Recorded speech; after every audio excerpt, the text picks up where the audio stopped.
নমস্কার, একালের রান্নাঘরে সকলকে স্বাগত জানাই। আমার আজকের রেসিপি ছোট আলুর দম। বাজারে প্রচুর পরিমাণে শীতকালে নতুন ছোট আলু ওঠে, আর এই আলু দিয়েই বানিয়ে নিন সুস্বাদু আলুর দম। তাহলে আর দেরি না করে রেসিপিটি শুরু করা যাক। রেসিপিটা ভালো লাগলে একটা লাইক করবেন আর আমার চ্যানেলটিকে সাবস্ক্রাইব করবেন। ছোট আলুর দম করবার জন্য আমি এখানে 1 কিলো আলু নিয়েছি, আর এই আলুগুলোকে খুব ভালো করে ধুয়ে নিয়েছি। এবারে এই আলুগুলোকে প্রেসার কুকারে সেদ্ধ করে নেব। আলুগুলো প্রেসার কুকারে নিয়ে নিচ্ছি। এবারে এতে দিয়ে দিচ্ছি পরিমাণ মতো জল। জলটা এমনভাবে দিতে হবে যাতে আলুগুলো জলে ডুবে থাকে। এবারে দিচ্ছি 1 চামচ লবণ। আলু সেদ্ধ করার সময় লবণ দিলে আলুর ভেতরে ঠিকঠাকভাবে লবণ ঢুকে যায়। এবারে প্রেসার কুকারে ঢাকনাটা আটকে দিচ্ছি। এবারে মিডিয়াম ফ্লেমে আলুগুলোকে 3টে সিটি দিয়ে নেব। তারপর আলু সেদ্ধ হওয়ার পর প্রেসার কুকারের প্রেসার বেরিয়ে যাবার পরে আমি আলুগুলোর খোসা ছাড়িয়ে তারপর ফিরে আসছি। দেখুন, আলুগুলো সব সেদ্ধ করে খোসা ছাড়িয়ে নিয়েছি। এবারে যাব মূল রান্নায়। এবারে গ্যাসে একটা প্যান বসিয়ে তাতে দিয়ে দিচ্ছি 3 টেবিল চামচ সর্ষের তেল। আমি সর্ষের তেলে করছি, আপনারা চাইলে সাদা তেলেও রান্নাটা করে নিতে পারেন। এবারে তেলটা ভালো করে গরম করে নেব। তেল গরম হয়ে গেছে।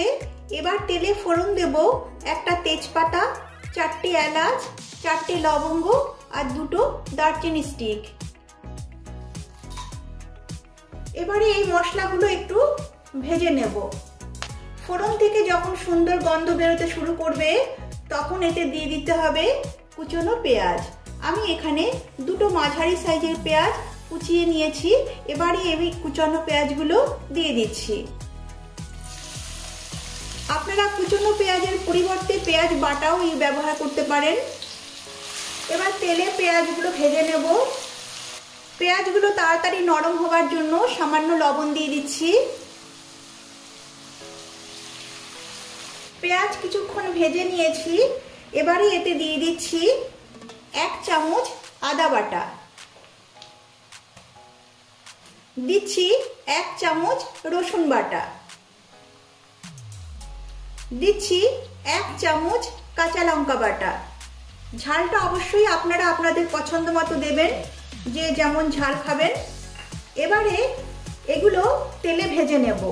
কিছুক্ষণ তেলে ভেজে নেব যাতে করে আদা রসুনের কাঁচা গন্ধটা চলে যায়। আদা রসুন দেওয়ার পর কিছুক্ষণ ভেজে নিয়েছি। এবারে এতে দিয়ে দিচ্ছি টমেটো পেস্ট। এখানে 2টো মাঝারি সাইজের টমেটো আমি পেস্ট করে নিয়েছি। এবারে এটা দিয়ে দিচ্ছি। টমেটো পেস্ট দেওয়ার পর আবারও কিছুক্ষণ নেড়েচেড়ে নিতে হবে। কিছুক্ষণ কষিয়ে নিয়েছি। এবারে এতে কিছু মশলা অ্যাড করব। দিচ্ছি 1/2 চামচ জিরে গুঁড়ো, 1/2 চামচ হলুদ গুঁড়ো, কালারের জন্য দিচ্ছি কাশ্মীরি লাল লঙ্কার গুঁড়ো 1 চামচ। এটা দিলে ঝাল হয় না, শুধু সুন্দর একটা কালার হবে। দিচ্ছি স্বাদ মতো লবণ।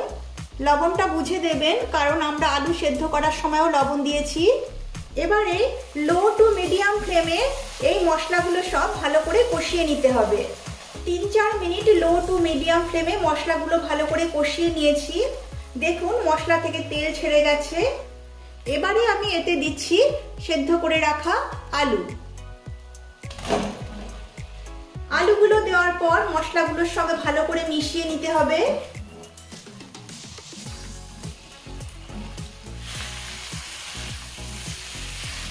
আলুগুলোর সঙ্গে মশলা ভালো করে কষিয়ে নিয়েছি। এবারে এতে দিয়ে দিচ্ছি 1 মুঠি কড়াইশুঁটি। আবারও নেড়েচেড়ে নিয়ে মিশিয়ে নিচ্ছি।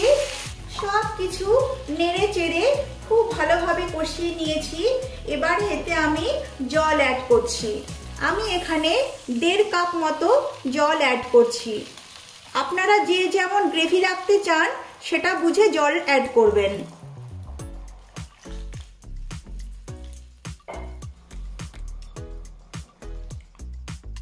এবারে লো টু মিডিয়াম ফ্লেমে ঢাকা দিয়ে 4-5 মিনিট এটাকে রান্না হতে দেব। 5 মিনিট হয়ে গেছে, এবার ঢাকনাটা তুলে নিচ্ছি।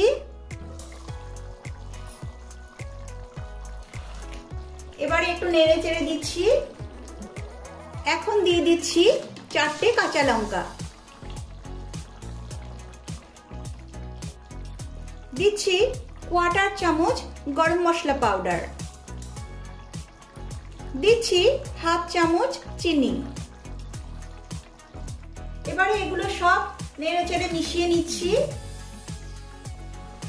দেখুন আলুর দম প্রায় হয়েই এসেছে, গ্রেভির একটা সুন্দর কালার এসেছে। এবারে সব শেষে অ্যাড করছি 1 মুঠি ধনেপাতা কুচি। তবে আপনারা যদি ধনেপাতা পছন্দ না করেন তাহলে এটা স্কিপ করতে পারেন। এবারে ধনেপাতা ভালোভাবে মিশিয়ে নিচ্ছি। এই সময় আপনারা নুন আর মিষ্টিটা চেক করে নেবেন। দেখুন আলুর দম একদম রেডি। এবারে আমি গ্যাসের ফ্লেম অফ করে দিচ্ছি। এবারে ঢাকা দিয়ে স্ট্যান্ডিং টাইমে রাখছি 2 মিনিট। 2 মিনিট পর ফিরে আসছি।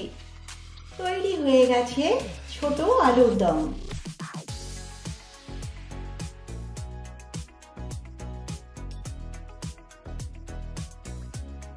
এইভাবে আপনারা আলুর দম রান্না করুন। ভালো লাগলে অবশ্যই কমেন্ট করে জানাবেন আর আমার চ্যানেলটিকে সাবস্ক্রাইব করবেন। নমস্কার।